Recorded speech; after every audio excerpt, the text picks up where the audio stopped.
तो हमने पीएम साहब को एक लेटर भी लिखी है इस रिगार्डिंग, ताकि जो एग्ज़ाम जो है वो मिनिस्ट्री ऑफ एक्सटर्नल अफेयर्स के साथ कोऑर्डिनेट करके वो हर यूनिवर्सिटीज़ में मतलब ये बताए कि जो इनके एग्ज़ाम्स हैं वो सब पोस्टपोन होने चाहिए। हम इंडियन एम्बेसी से रिक्वेस्ट करते हैं कि हमारी यूनिवर्सिटी और मिनिस्ट्री ऑफ ईरान से बात करें कि इसको पोस्टपोन करें until Navroz. The psychological impact is going on in between everybody. That war will happen, it will not happen. Because from last 2 months we are stuck in these things. War will happen, war will not happen. ये बच्चे भारतीय हैं जो इस वक्त Iran में फंसे हुए हैं। एक तरफ युद्ध की आहट है, अमेरिका के लड़ाकू विमान की गर्जन है, और दूसरी तरफ इन छात्रों का भविष्य। भारतीय दूतावास ने एडवाइजरी जारी कर दी है कि ईरान तुरंत छोड़ो, लेकिन इन छात्रों के सामने एक धर्म संकट खड़ा है। अपनी जान बचाएं या अपना करियर।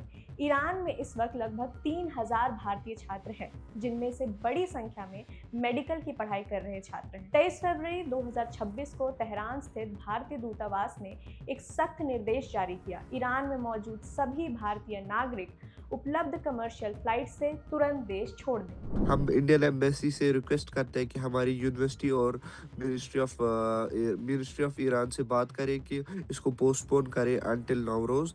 जो भी करना है एग्जाम्स क्लासेस नवरोज के बाद कर ले, हम भी अपने घर चले जाए फिलहाल जब तक सिचुएशन बेटर हो जाएगी। लेकिन दिक्कत ये है कि इन छात्रों की ओलंपियाड जैसी महत्वपूर्ण परीक्षाएं 5 मार्च से शुरू होने वाली हैं। छात्रों ने भारत सरकार और प्रधानमंत्री मोदी से गुहार लगाई है कि ईरान सरकार से बात कर इन परीक्षाओं को आगे बढ़ाया जाए, ताकि वे बिना किसी तनाव के वतन लौट सकें। Our exam gets postponed or classes get stopped. We will leave ASAP as soon as possible. I request to the Indian government that they should intervene in this so that our exams and classes get postponed and we can leave the country ASAP. अब सवाल ये है कि आखिर हालात इतने खराब क्यों हुए? क्यों कहा जा रहा है कि युद्ध कभी भी शुरू हो सकता है? दरअसल 2026 की शुरुआत से ही अमेरिका और ईरान के बीच तनाव चरम पर है। अमेरिकी राष्ट्रपति डोनाल्ड ट्रंप ने ईरान को 10 से 15 दिनों का अल्टीमेटम दिया है।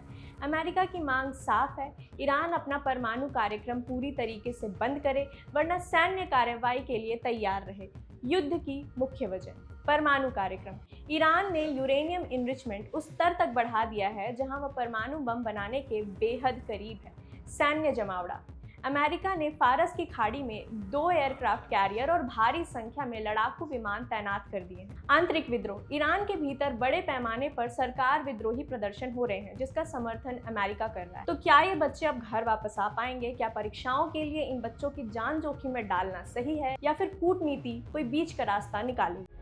प्रभातखबर.com, विश्वास वही, रफ्तार नहीं।